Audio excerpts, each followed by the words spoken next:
documents are vital for your application if you're looking to do a master's degree in Germany or other European countries.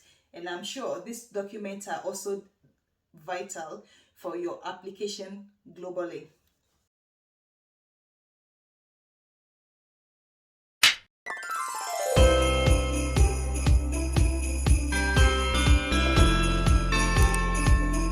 Hi, welcome to Impact with Alice. Happy New Year to all my subscribers. Thank you to the amazing 27 people that have subscribed to this channel in the span of a week that this channel came online.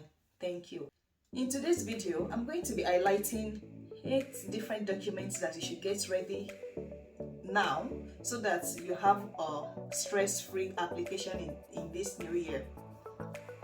And one of the reasons I'm making this video now is because the application for the postgraduate courses in Europe, most of them start from mid-January, while some start in April, and I want you to be ready in order to be able to make a successful application this year. The first on my list is your CV, a curriculum vitae. It's also known as resume in some other parts of the world. And specifically for Germany, a tabular format of CV is required for your application.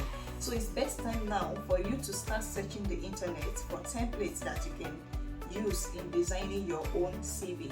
Your CV should be something that is handy, meaning it should be saved as a PDF in your email. You can email it to yourself because you never can tell. You may be on the road and someone asks you to, oh, send me your CV for me to review, and then you don't want to be stuck at that instance by, oh, I don't have it here because it's on your computer. So have your CV ready and keep a draft in your email. The second document that is also vital, it's like you can't do anything without this particular one. It's your passport. Have you applied for your passport? Have you checked the current passport you have? Is it expiring soon? If it's expiring soon, you don't want to be using a passport that is less than 6 months valid for your application, because this is going to like turn everything upside down for you when the time comes. So check your passport. Is it still valid for another few years? If not, go and sign up and get a new one. If you do not currently have a passport, then this video might be a wake-up call for you to get your passport ready for your application for the postgraduate program.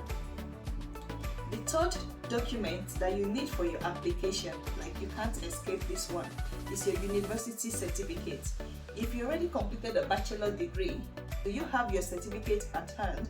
If you do not have this, then it's time for you to apply for that so that you can get it. If you do not have your certificate, don't worry. As long as your certificate will be available by the time you are submitting your application, then that will be amazing. The fourth document, this is a backup document that goes along with your university certificate. It doesn't have to be it doesn't have to be university. You might be finishing from a HND or other vocational program.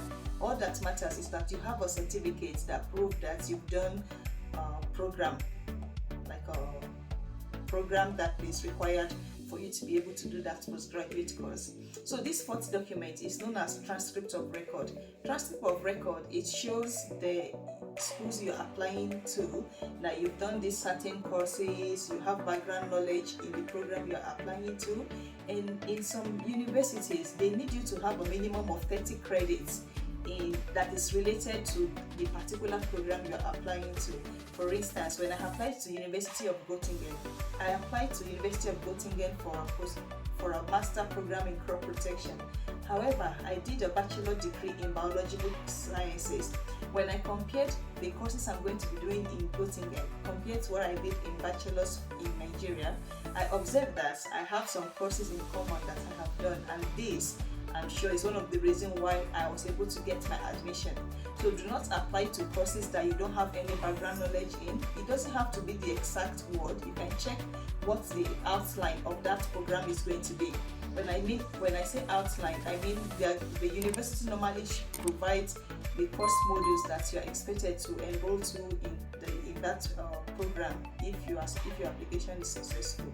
So this I use as a scale in weighing the background knowledge that I have in my bachelor degree. If you've not applied for your transcript, this is the best time for you to go and get it, to go and make your application and get it ready, because from mid-January or from March there are going to be several applications, and most application process have just about 5 to 6 weeks window. So if you don't prepare now, then you are prepared to fail, because you might not be able to provide all the documents within the 5 weeks window. That is the application window time. The fifth document that you need, this document also, it accompanies the transcript and the certificate. It's known as the proof of grading scale. Because different universities, different parts of the world have different grading scale. Like for instance, I know that in some Asian countries, they use a scale of 1 to 10. In some universities in Nigeria, they use a scale of 1 to 4. While the university I finished from use a scale of 1 to 5 within the same country. So imagine if we'll be finishing with a different CGPA, and this is one of the reasons why a proof of grading scale is important for you to submit together with your transcripts and certificate. In some instances, some transcripts have at the back page the grading scales that show what percentage evaluates to what scale, what grading point. So this is one of the reasons you should make sure that you submit the grading scale or the proof of the grading scale along with your transcripts and certificates. The sixth document you need, this one you cannot escape it. It's known as statement of purpose. In some other places, this document is known as motivation letter. And this document, it's something that you have to critically take your time to write. Some people are very good at writing and can document, they can write a good SOP under 30 minutes. But if you are a slow writer like myself, I will encourage you to start writing your statement of purpose now, so that by the time you are ready to submit your application, then you don't have to worry, because you would have given this to your friends to proofread for you, giving it to a lecturer to vet it for you. And when you are confident that this is looking exactly like what you want to submit, then you can also save that together with all these other documents as a draft or as an attachment in an email that you email to yourself. You might just be on the move, and then you come across a video like mine that says, oh, this scholarship application is ending soon. When you have all these documents at hand and attached in an email, it's easy for you to quickly upload them even though you've not gotten to your final destination to make your application. The seventh document that you need is reference letter. All applications usually request that you submit at least 2 reference letters. And one best practice is that you should make sure that of the 2 reference letters, that one of the reference letters is from a current employment. If you are not employed, let the second or one of the reference letter be from one of your current professors or supervisors or director. This speaks volume, because it means you're able to provide reference, able to provide recommendation from your current place of work. If you've changed job, you can also make sure that you get a reference letter from a previous study or other places that you think the the recommendation letter will be able to make your application to be worthwhile. The last document that you need is the proof of language proficiency. If you're applying to English Thought program, for instance, you need to write an English exam. But in some German universities or other European universities, you do not need to write an English exam if, you can see the way I place emphasis on if you've done your undergraduate program in English. Some universities accept what is known as proof of medium of instruction. If you can provide a proof, a certificate, a letter from your previous university that states that you've taken the last 4 years or the last 3 years, your undergraduate program, you've completed it in English, and that English is the official language for the university, this is going to be accepted.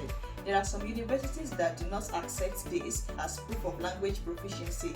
So I would recommend to you that when the application time comes, please send an email to the contact, the email that is provided as the link of contact for that particular program, to ask them if you can use the proof of medium of instruction as your proof of English proficiency.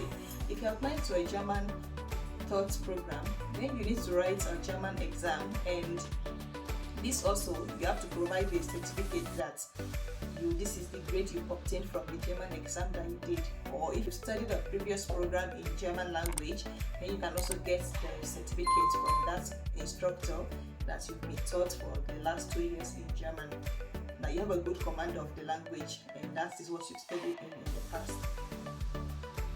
The other documents that will be required in order to process your admission is usually after you've been offered an admission, and these are usually that you apply for visa, you submit proof of funds, and every other thing. Those are post admission stage. And if you would like me to discuss if you would like me to discuss the other things you might need after you've secured an admission in order to be able to have a stress-free visa application process, please write in the comment section, and I will research and provide you with information that is related to that. If you've not subscribed to my channel, I'm watching you on a Plasma TV. Click the subscribe button, and don't forget to click on the notification bell so that you get alert when a new content becomes available. And until next time, bye bye.